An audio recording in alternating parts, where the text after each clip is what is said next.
Avadhuta Gita of Dattatreya. Translated by Swami Ashokanandha. Chapter 1. Through the grace of God alone, the desire for non-duality arises in wise men to save them from great fear. How shall I salute the formless being, indivisible, auspicious and immutable, who fills all this with his self and also fills the self with his self? The universe composed of the five elements is like water in a mirage. Oh, to whom shall I make obeisance, I who am one and taintless? All is verily the absolute self. Distinction and non-distinction do not exist. How can I say, it exists, it does not exist? I am filled with wonder. The essence and the whole of Vedanta is this knowledge, this supreme knowledge, that I am by nature the formless, all-pervasive self. There is no doubt that I am the God who is the self of all, pure, indivisible, like the sky, naturally stainless. I indeed am immutable and infinite and of the form of pure intelligence. I do not know how or in relation to whom joy and sorrow exist. I have no mental activity, good or bad. I have no bodily function, good or bad. I have no verbal action, good or bad.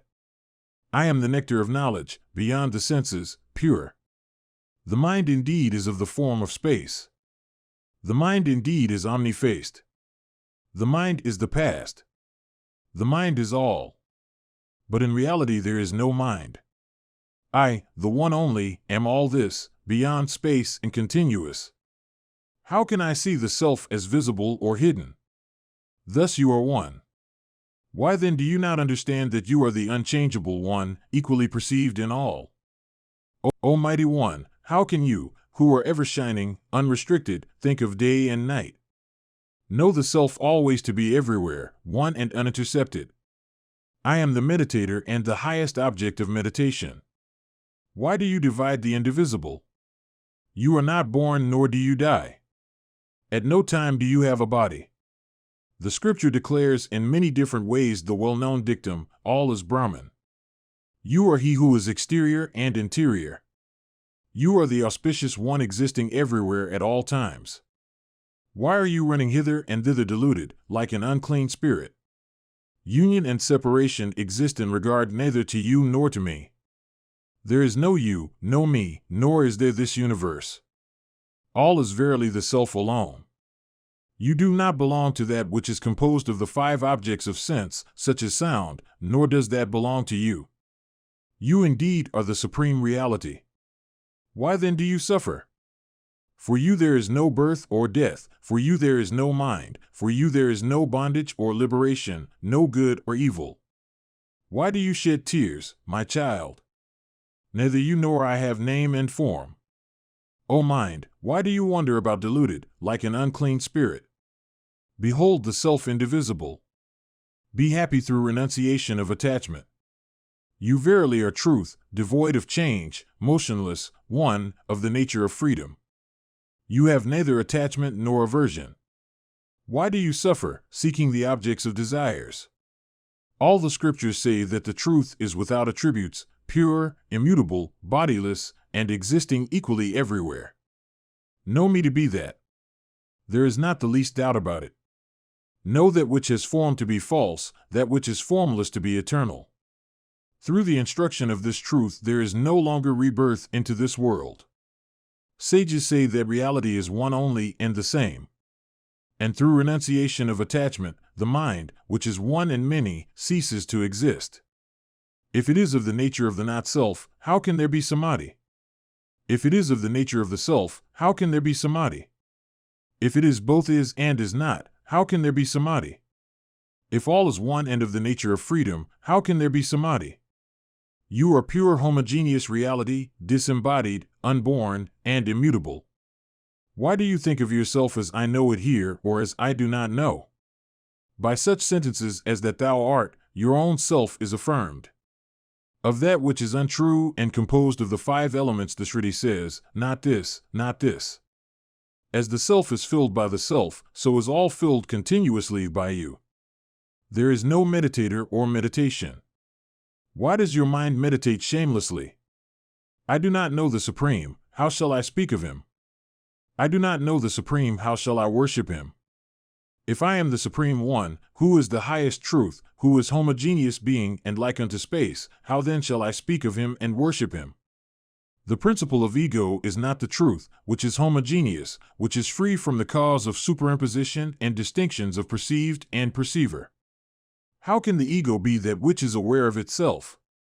There is no substance whatever which is by nature unlimited.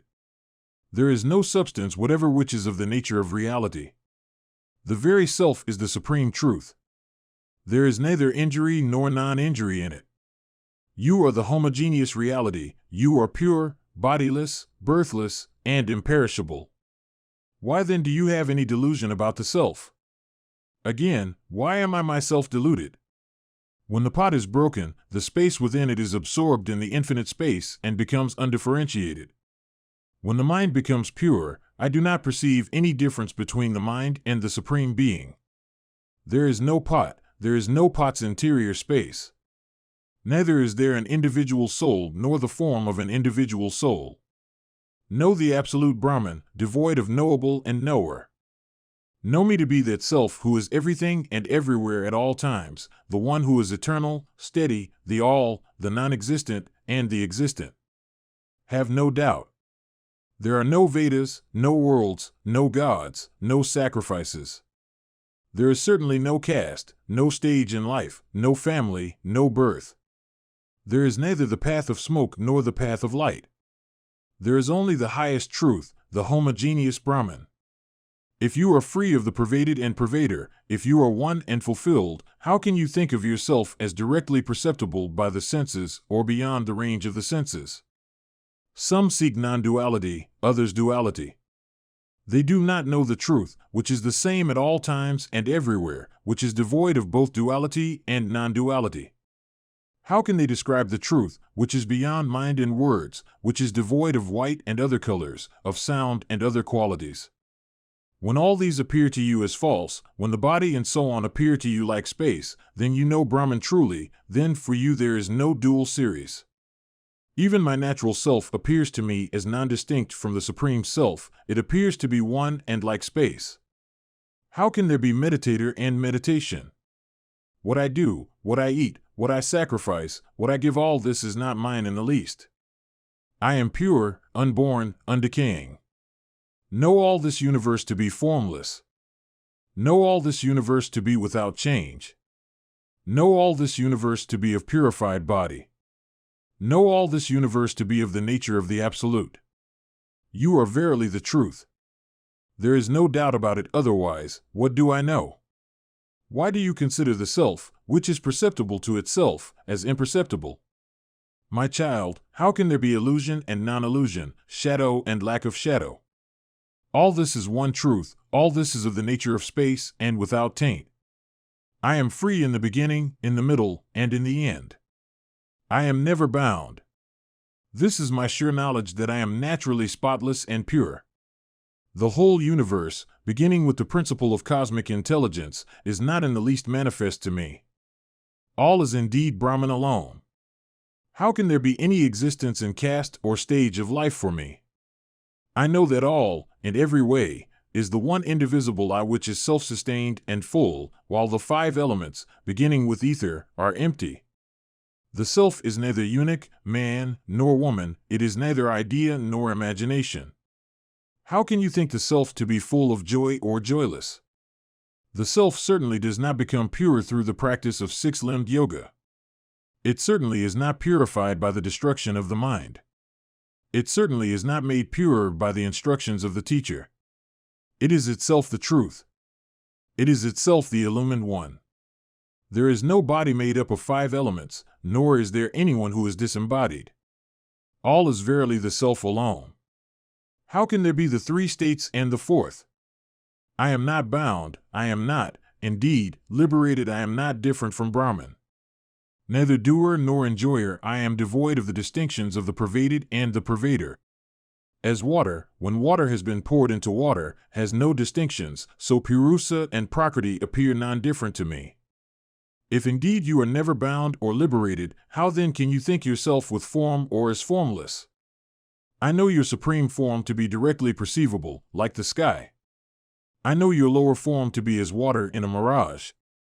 I have neither teacher nor instruction, limiting adjunct nor activity. Know that I am by nature pure, homogeneous, bodiless, like the sky. You are pure, you are without a body, your mind is not higher than the highest. You need not be ashamed to say, I am the self, the supreme truth. Why are you weeping, O mind? Do you the self, be the self by means of the self. Drink, my child, the supreme nectar of non-duality, transcending all divisions. There is neither knowledge nor ignorance nor knowledge combined with ignorance. He who has always such knowledge is himself knowledge. It is never otherwise. There is no need of knowledge, reasoning, time, space, instruction from a teacher, or attainment of samadhi. I am naturally the perfect consciousness, the real, like the sky, spontaneous and steady. I was not born nor have I death. I have no action, good or evil. I am Brahman, stainless, without qualities. How can there be bondage or liberation for me? If God pervades all, if God is immovable, full, undivided, then I see no division. How can he have exterior or interior? The whole universe shines undivided and unbroken. Oh, the Maya, the great delusion, the imagination of duality and non-duality. Always not this to both the formless and the formed. Only the Absolute exists, transcending difference and non-difference. You have no mother, no father, no wife, no son, no relative, no friend. You have no likes or dislikes. Why is this anguish in your mind? O mind, for you there is no day or night, rising or setting. How can the wise imagine an embodied state for the bodiless? The self is neither divided nor undivided, nor has it sadness, happiness, and the like, nor is it all or less than all. Know the self to be immutable.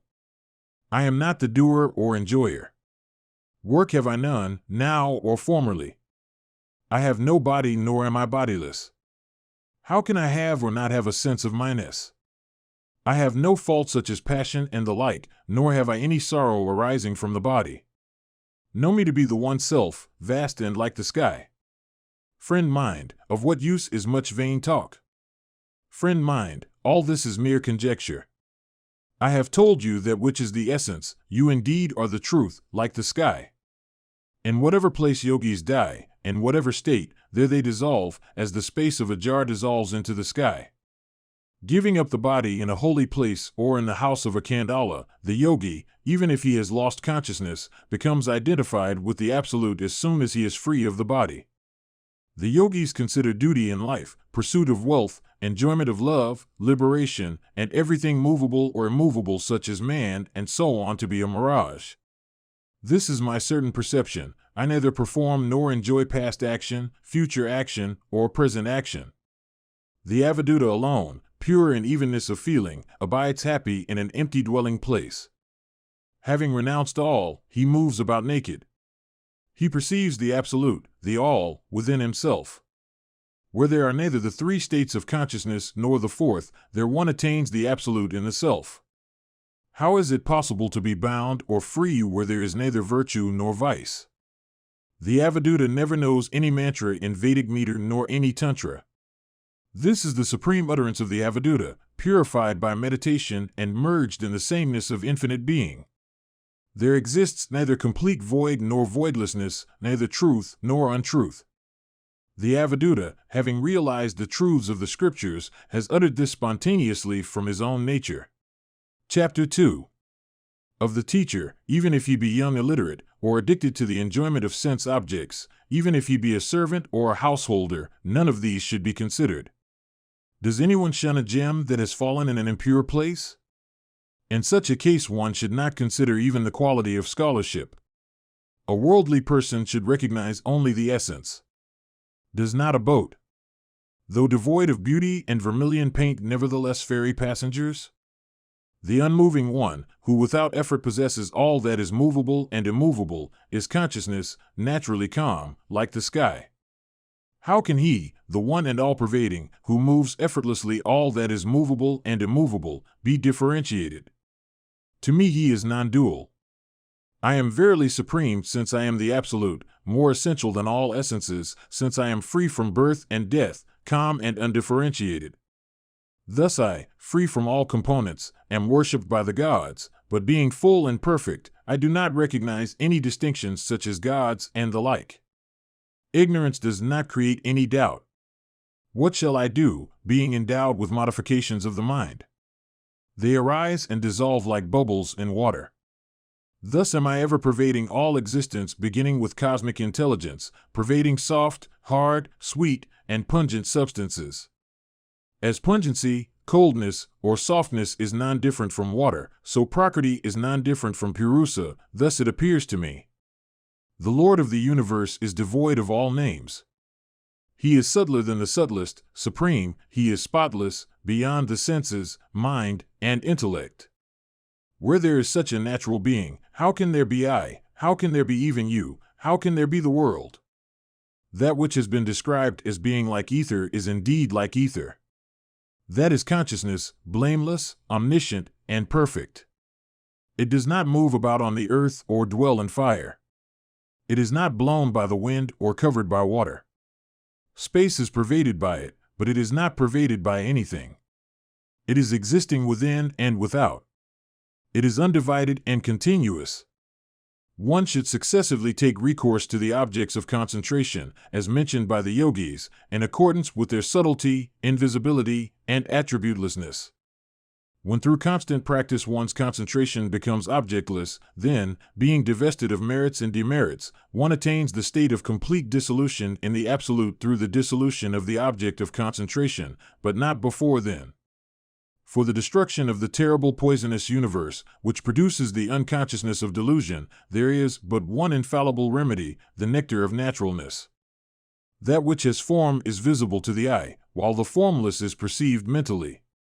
That, the self, being beyond existence and non-existence, is called intermediate. The external existence is the universe, the inner existence is called Prakriti. One should try to know that which is more interior than the inner existence, that which is like water within the kernel of the coconut.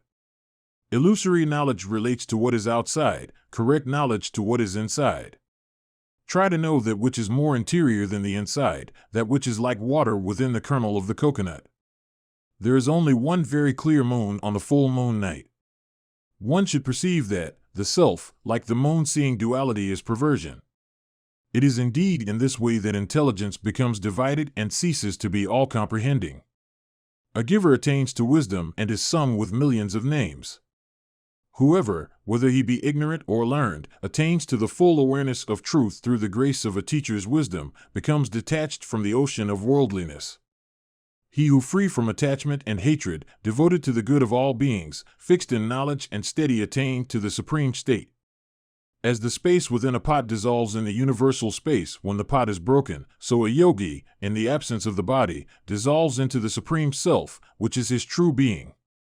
It has been said that the destiny of those devoted to action is the same as their thought at the end, but it has not been said that the destiny of those established in yoga is the same as their thought at the end. One may express the destiny of those devoted to action with the organ of speech, but the destiny of the yogis can never be expressed, because it is transcendental. Knowing this, one never says that the yogis have any particular path. For them it is the giving up of all duality, the supreme attainment comes of itself.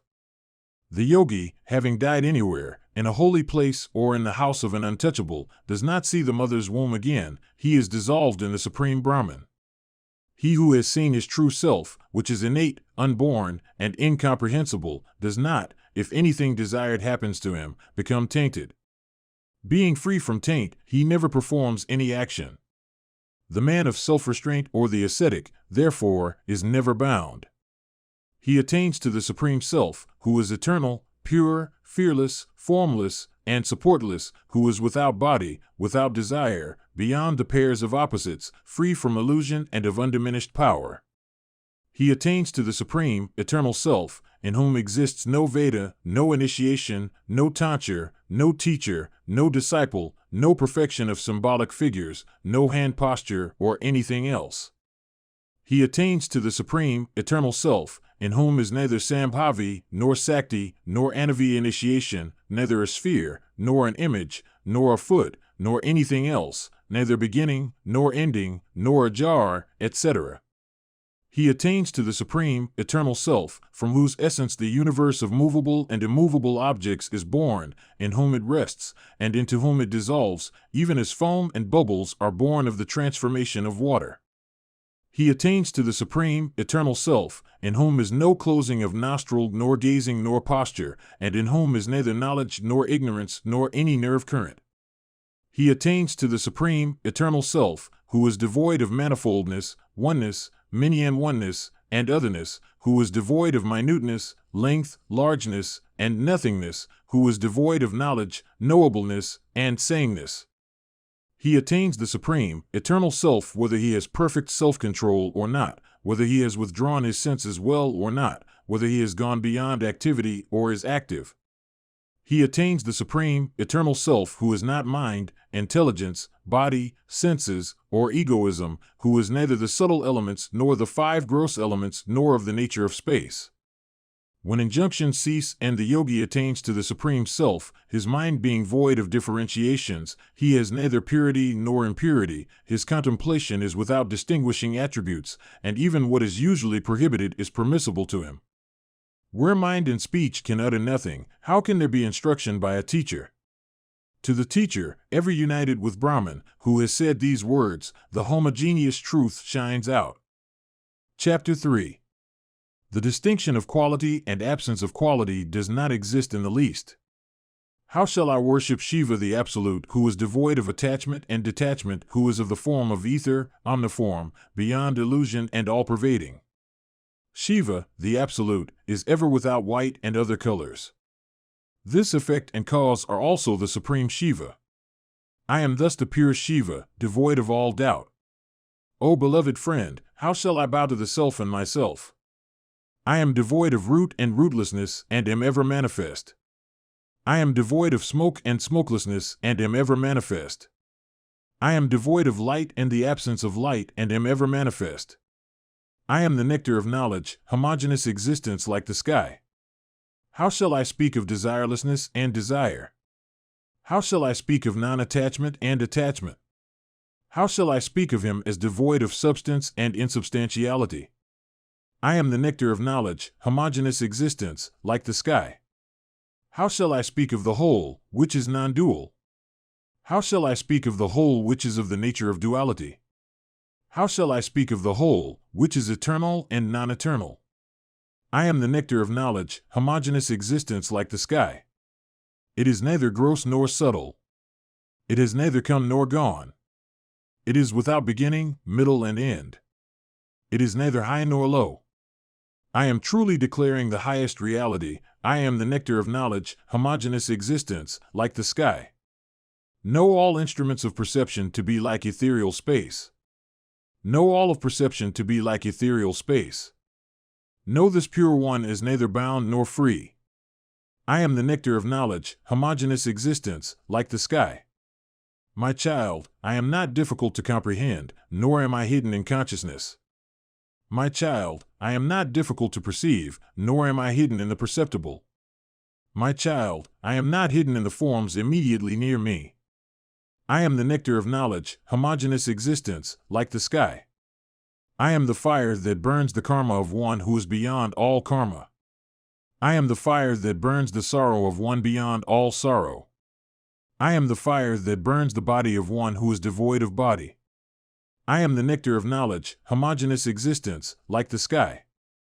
I am the fire that burns the sin of one who is sinless. I am the fire that burns the attributes of one who is without attributes. I am the fire that burns the bondage of one who is without bondage. I am the nectar of knowledge, homogeneous existence, like the sky.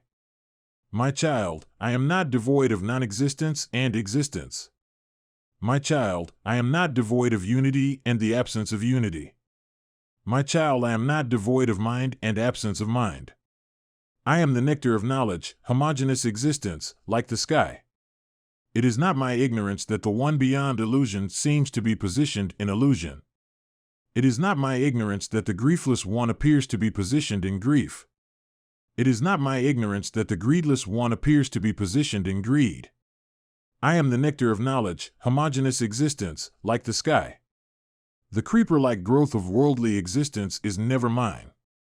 The joy of extended contentment is never mine. This bondage of ignorance is never mine. I am the nectar of knowledge, homogeneous existence, like the sky. The activity involved in the extension of relative existence is not a modification of myself. The gloom which is the expansion of grief is not a modification of myself. The tranquility which produces one's religious merit is not a modification of mine. I am the nectar of knowledge, homogeneous existence, like the sky. I have never any action which is the cause of regret and misery. Mine is never a mind which is the product of the experience of misery. Since egoism never is mine.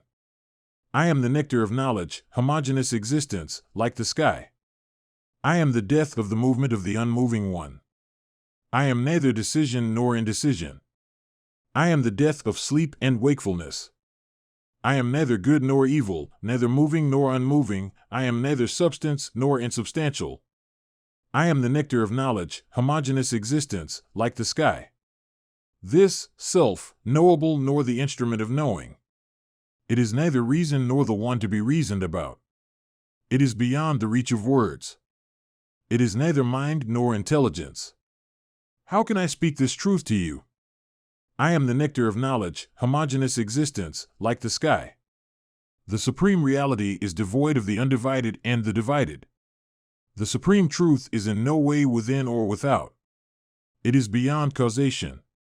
It is not attached, nor is it any substance. I am the nectar of knowledge, homogeneous existence, like the sky. I am verily the reality, free of such blemishes as attachment. I am verily the reality, free of the grief caused by transmigratory existence. I am the nectar of knowledge, homogeneous existence, like the sky. If there are no three planes of existence, how can there be a fourth? If there are no three times, how can there be quarters? The supreme reality is the state of the highest serenity. I am the nectar of knowledge, homogeneous existence, like the sky. I have no such divisions as long or short. I have no such divisions as wide or narrow. I have no such divisions as angular or circular. I am the nectar of knowledge, homogeneous existence, like the sky.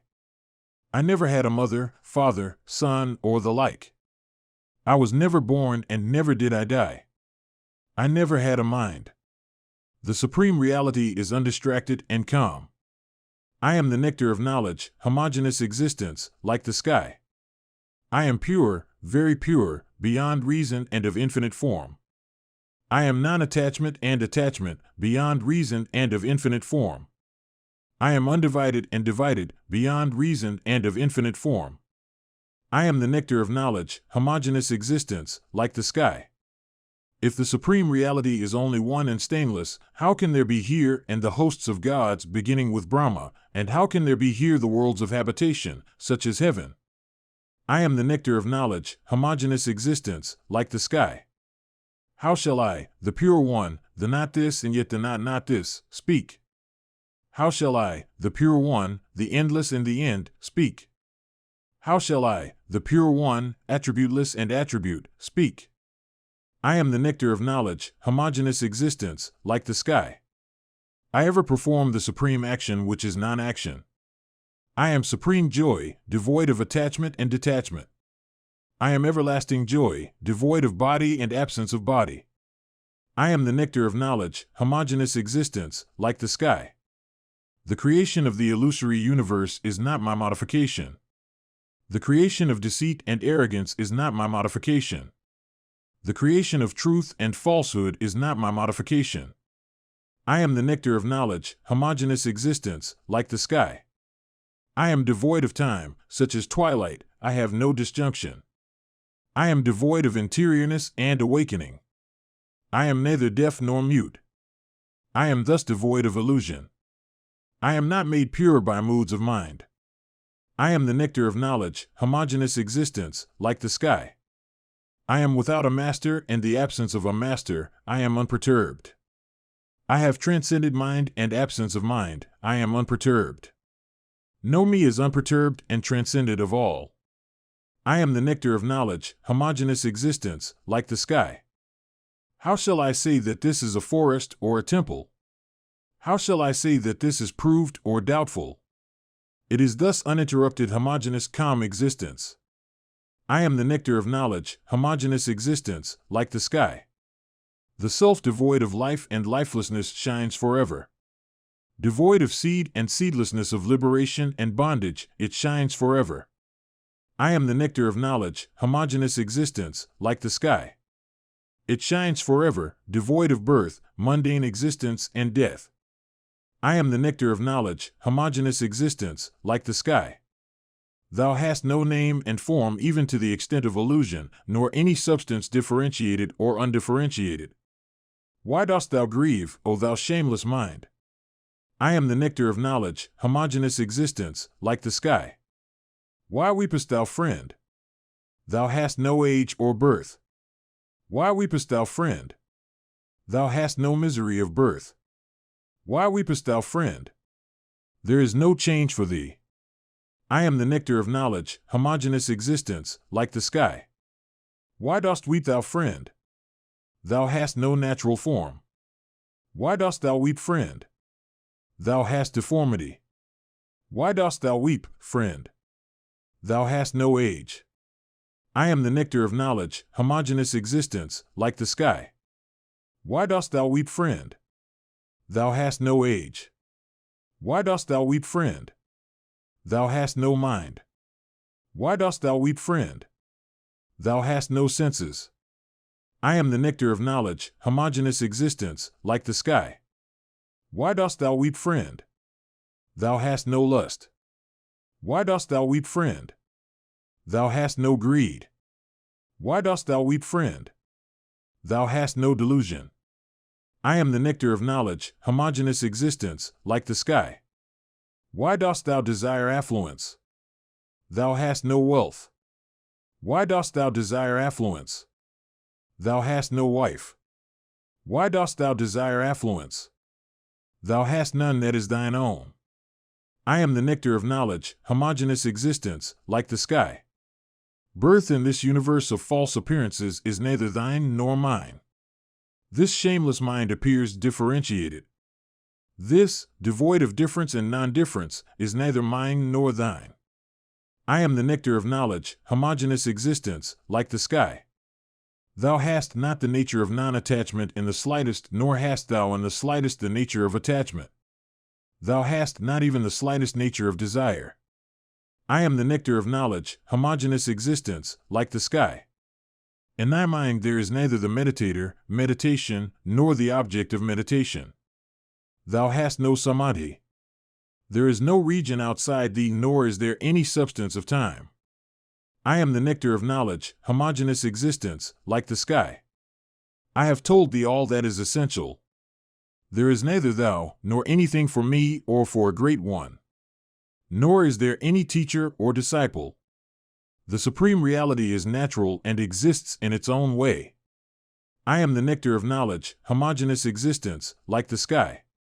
If I, the supreme, of the nature of the sky, alone exist, how can there be here the supreme truth, which is blissful reality? How can there be here the supreme truth, which is not of the nature of bliss? And how can there be here the supreme truth of the nature of knowledge and intuition? Know the one who is consciousness and devoid of fire and air. Know the one of the nature of consciousness, who is devoid of earth and water. Know the one of the nature of consciousness who is devoid of coming and going. I am neither of the nature of the void nor of the nature of non-void. I am neither of pure nature nor of impure nature. I am neither form nor formlessness. I am the supreme reality of the form of its own nature. Renounce the world in every way. Renounce renunciation in every way. Renounce the poison of renunciation and non-renunciation. The self is pure, immortal, natural, and immutable. Chapter 4. There is neither invitation nor casting off. How can there be flowers, leaves, meditations, and recitation of sacred texts, and how can there be worship of Shiva, which is identity in non-difference? The Absolute is not liberated from bondage and obstruction. The Absolute is not purified, cleansed, and released. The Absolute is not liberated by union or separation. I am indeed the free one, like the sky. I have developed no false notion that all this reality come into existence or that all this unreality comes into existence. I am free from disease, my form has been extinguished. Stained, stainless, divided, undivided, differentiated, none of these appear to me. I am free from disease, my form has been extinguished. It has not yet happened that I, the ignorant one, have attained to knowledge, nor has it happened that I have become of the nature of knowledge. And how can I say that I have both ignorance and knowledge? I am free from disease, my form has been extinguished. It, the self, does not appear to me as virtuous or sinful as bound or liberated, nor does it appear to me as united or separated. I am free from disease, my form has been extinguished. I never have the high, low, or middle state. I have no friend nor foe. How shall I speak of good and evil? I am free from disease, my form has been extinguished. I am not the worshipper or of the form of the worshipped. I have neither instruction nor practice. How shall I speak of myself who am of the nature of consciousness? I am free from disease, my form has been extinguished. There is nothing here which pervades or is pervaded. There is no abode nor is there the abodeless. How shall I speak of void and non-void? I am free from disease, my form has been extinguished.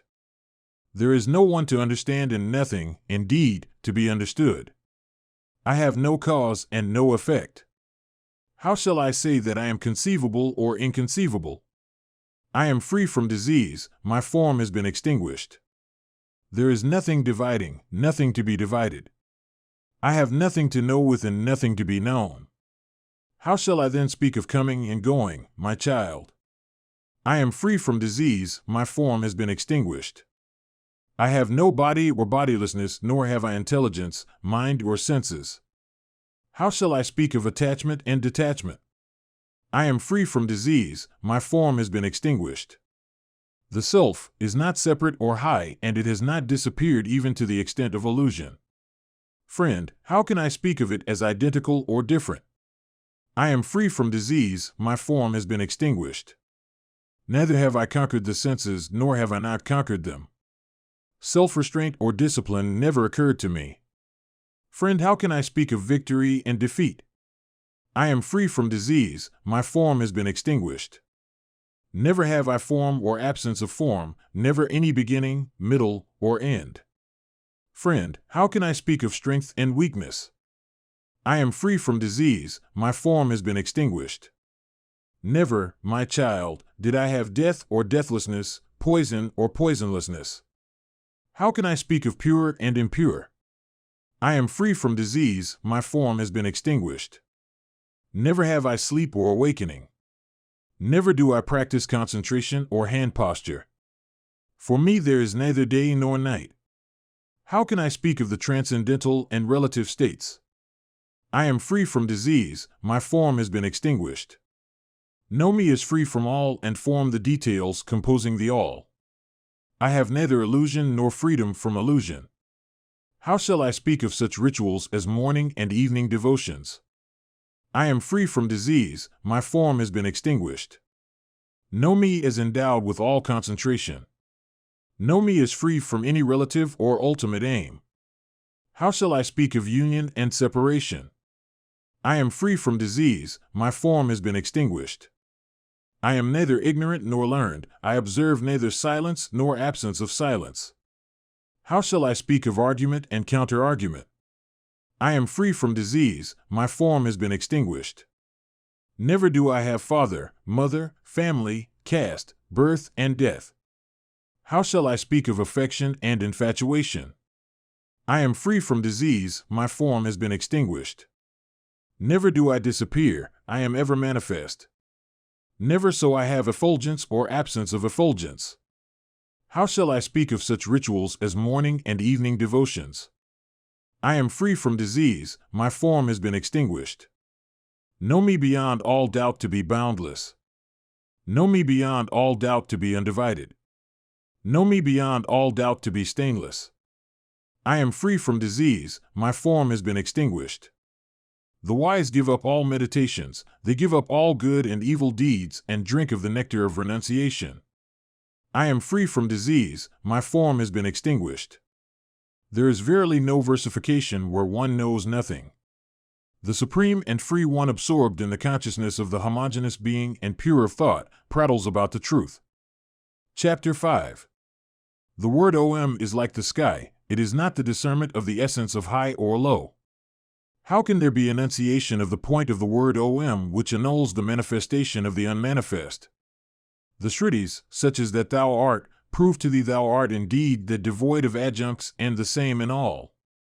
Why dost thou, who art the identity in all, grieve in thy heart? If thou art identity in all, if thou art devoid of above and below, within and without and of even the sense of unity, then why dost thou, who art the identity in all, grieve in thy heart? There is no discrimination of rules and precepts, there is no cause or effect. That which is the identity in all is without words and the collection of words. Why dost thou, who art the identity in all, grieve in thy heart? There is no knowledge or ignorance and no practice of concentration. There is no space and the absence of space and no practice of concentration. There is no time or absence of time and no practice of concentration. Why dost thou, who art the identity in all, grieve in thy heart? There is no pot space or pot, no individual body or individual. There is no distinction of cause and effect. Why dost thou, who art the identity in all, grieve in thy heart? There is only the state of freedom which is the all and undifferentiated, which is devoid of the distinction of short and long, of round and angular. Why dost thou, who art the identity in all, grieve in thy heart? Here is the only one without void and absence of void, without purity and impurity, without the whole and the part. Why dost thou, who art the identity in all, grieve in thy heart? There is no distinction of the different and the non-different. There is no distinction of within, without, or the junction of the two. It is the same in all, devoid of friend and foe. Why dost thou, who art the identity in all, grieve in thy heart? It is not of the nature of disciple or non-disciple, nor is it the discernment of the difference between the living and the non-living. There is only the state of freedom, the all, the undifferentiated. Why dost thou, who art the identity in all, grieve in thy heart? It is without form and formlessness. It is without difference and non-difference. It is without manifestation and evolution. Why dost thou, who art the identity in all, grieve in thy heart? There is no bondage due to fetters of good and evil qualities. How shall I perform the actions related to death and life? There is only the pure stainless being, the same in all. Why dost thou, who art the identity in all, grieve in thy heart? Here is the being devoid of existence and non-existence, of desire and desirelessness. Here is verily the highest consciousness identical with freedom. Why dost thou, who art the identity in all, grieve in thy heart? Here is the truth undifferentiated by truths devoid of junction and disjunction. Since it is the same in all and devoid of all, why dost thou, who art the identity in all, grieve in thy heart? Here is the supreme devoid of association and disassociation, unlike a house, cottage, or sheath. Here is the supreme, devoid of knowledge and ignorance. Why dost thou, who art the identity in all, grieve in thy heart? Change and changelessness, the definable and the indefinable, are untrue. If the truth is in the self alone, why dost thou, who art the identity in all, grieve in thy heart? Here verily is the conscious being who is completely the all. Here is the conscious being who is the all-comprehensive and undivided. Here is the conscious being, alone and immutable. Why dost thou, who art the identity in all, grieve in thy heart? It is ignorance to see difference in the undifferentiated. Doubt in what is beyond doubt is ignorance. If there is only the one undivided consciousness, then why dost thou, who art the identity in all, grieve in thy heart? There is no state of liberation, no state of bondage, no state of virtue, no state of vice. There is no state of perfection and no state of destitution. Why dost thou, who art the identity in all, grieve in thy heart? If the homogeneous being is devoid of cause and effect, division and subdivision, color and lack of color, then why dost thou, who art the identity in all, grieve in thy heart? The self is here in the universal consciousness, which is the all and undivided. It is here in the universal consciousness which is absolute and immovable. It is here in the universal consciousness which is devoid of men and other beings. Why dost thou, who art the identity in all, grieve in thy heart? The self transcends all, is indivisible and all-pervading. It is free from stain of attachment, immovable and all-pervading. It is without day and night and all-pervading. Why dost thou, who art the identity in all, grieve in thy heart? There is no coming of bondage and freedom from bondage. There is no coming of union and separation. There is no coming of reasoning and disputation. Why dost thou, who art the identity in all, grieve in thy heart? Here is negation of time, untime, and even the atom of fire, but no negation of the absolute truth. Why dost thou, who art the identity in all, grieve in thy heart? Here is the self devoid of body and disembodiment. Here is verily the Supreme One devoid of dream and deep sleep. Here is the Supreme One devoid of name and injunctions. Why dost thou, who art the identity in all, grieve in thy heart? Pure, vast, and homogeneous like the sky, the self is the same in all and devoid of all. It is the homogeneous being divested of essence and non-essence and change. Why dost thou, who art the identity in all, grieve in thy heart?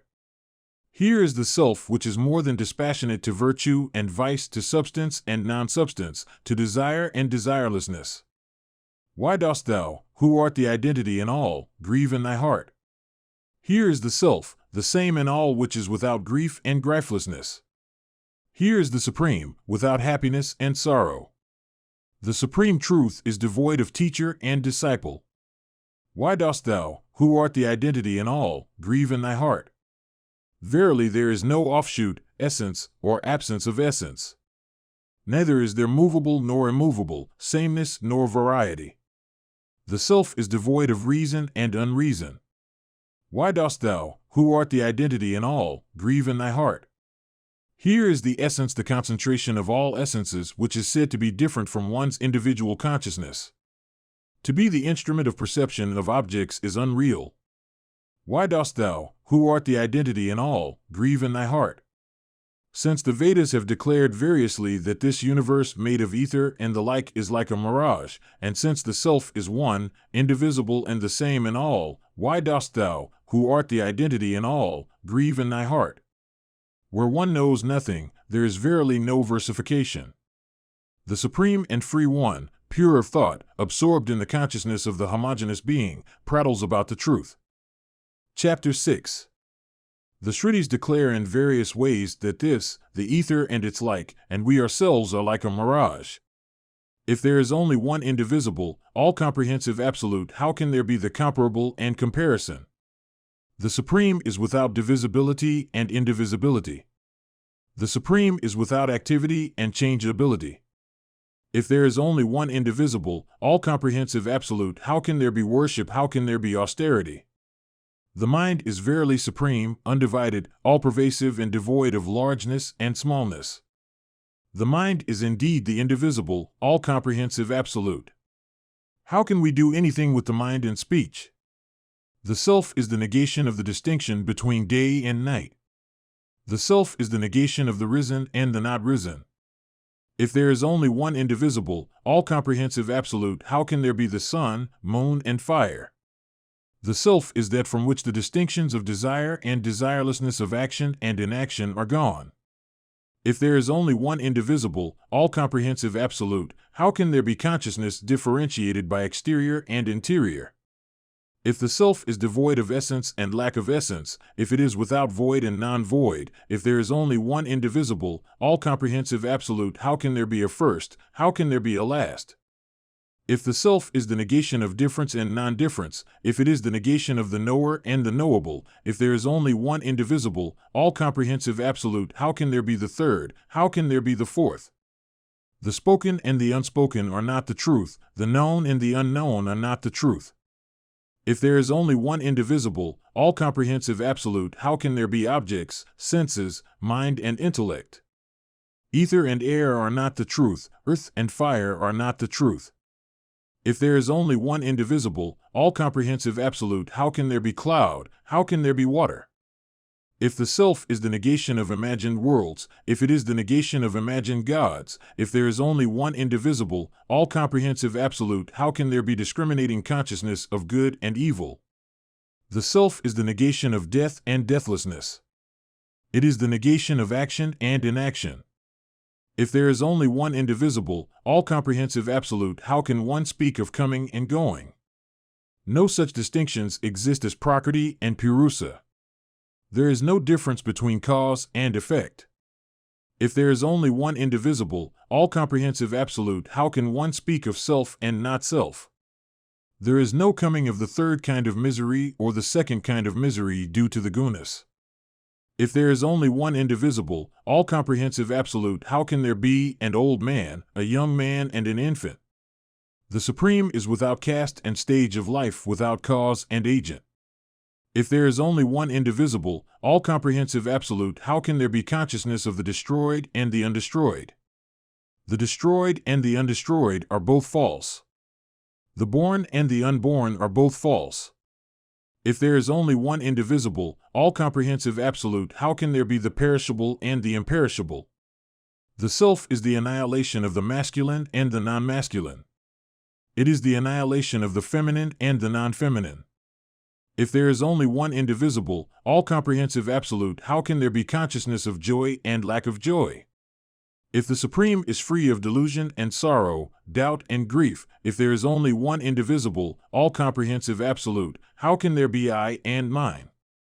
The Supreme is the destruction of virtue and vice.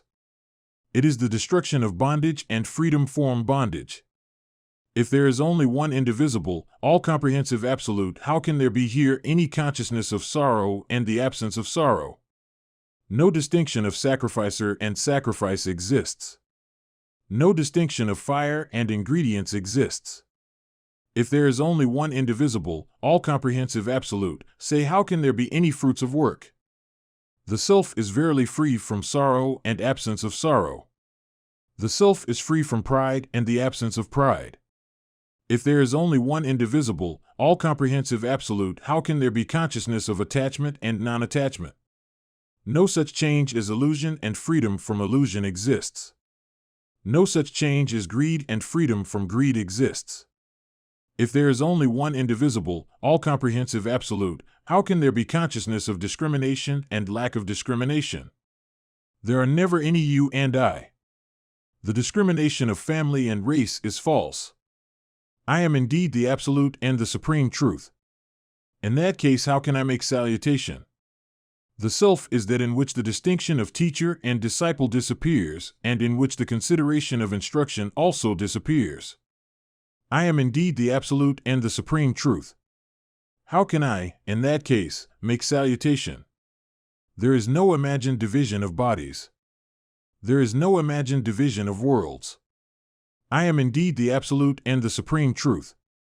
In that case, how can I make salutation? The self, never endowed with passion or devoid of it, is verily spotless, immovable, and pure. I am indeed the absolute and the supreme truth. In that case, how can I make salutation? No distinction such as body and bodilessness exists, nor is it true that there is false action. I am indeed the absolute and the supreme truth. In that case, how can I make salutation? Where one knows nothing, there is verily no versification. The Supreme One, pure of thought, absorbed in the consciousness of the homogeneous being, prattles about the truth. Chapter 7. The enlightened one, nude or clad in a patched garment of rags gathered from roads, follows the path which is devoid of virtue and stays in an empty abode, absorbed in the pure, stainless homogeneous being. The enlightened one aims at that which is without any mark or marklessness. He is skillful, being devoid of right or wrong. He is the absolute truth, stainless and pure. How can the liberated one engage in discussion and disputation? Free from entrapment in the snares of hope and devoid of purificatory ceremonies, the enlightened one is ever absorbed in the absolute. Thus, having renounced all, he is the truth, pure and stainless. How can there be any discussion here of the body and disembodiment of attachment and detachment? Here is the truth itself in its spontaneous natural form, pure, immovable like the sky. Where the truth is known, how can there be form and formlessness? Where there is the Supreme, whose form is like the sky, how is perception of any object possible? The Supreme Self is indivisible of the form of the sky. It is the truth, pure and stainless. Thus, how can there be here difference and non-difference, bondage and freedom from bondage, transformation and division? Here is only the absolute truth, indivisible and the all. How can there be here union, disunion, or pride? If thus there is here only the Supreme, the indivisible, and the all, how can there be here any substance or absence of substance? Here is the absolute truth, indivisible and pure, stainless, and the all, of the form of the sky. Thus, how can there be here association and dissociation? How, truly, can there be here any play or cessation of play? The enlightened one is a yogi devoid yoga and the absence of yoga. He is an enjoyer, devoid of enjoyment and absence of enjoyment. Thus, he wanders leisurely, filled with the spontaneous joy of his own mind. If the yogi is always related to knowledge and perception, to duality and unity, how can he be free here? How can a yogi be natural and free from attachment here? He is the enjoyer of the pure, stainless, and homogeneous being. The self is destruction, devoid of the destroyed and the undestroyed. The self is the auspicious moment, devoid of the auspicious and inauspicious time. Thus, how can there be here substance and the absence of substance? The truth which is homogeneous is of the form of the sky. Forever divested of all and united to the self, the enlightened one is the all, free and devoid of truth. Thus, how can there be here life and death? And how can there be any accomplishment through meditation and lack of mediation? All this is magic, like a mirage in the desert. Only the absolute self, of indivisible and impenetrable form, exists. To all things, from the practice of religious laws and duties to liberation, we are completely indifferent. How can we have anything to do with attachment or detachment? Only the learned imagine these things. Where one knows nothing, there is verily no versification. The Supreme One, pure of thought, absorbed in the consciousness of the homogeneous being, prattles about the truth. Chapter 8. By making my pilgrimage to thee, thy all-pervasiveness has been destroyed by me. With my meditation, thy transcendence of the mind has been destroyed by me. Thy transcendence of speech has been destroyed by my singing thy praise. Ever forgive me these three sins.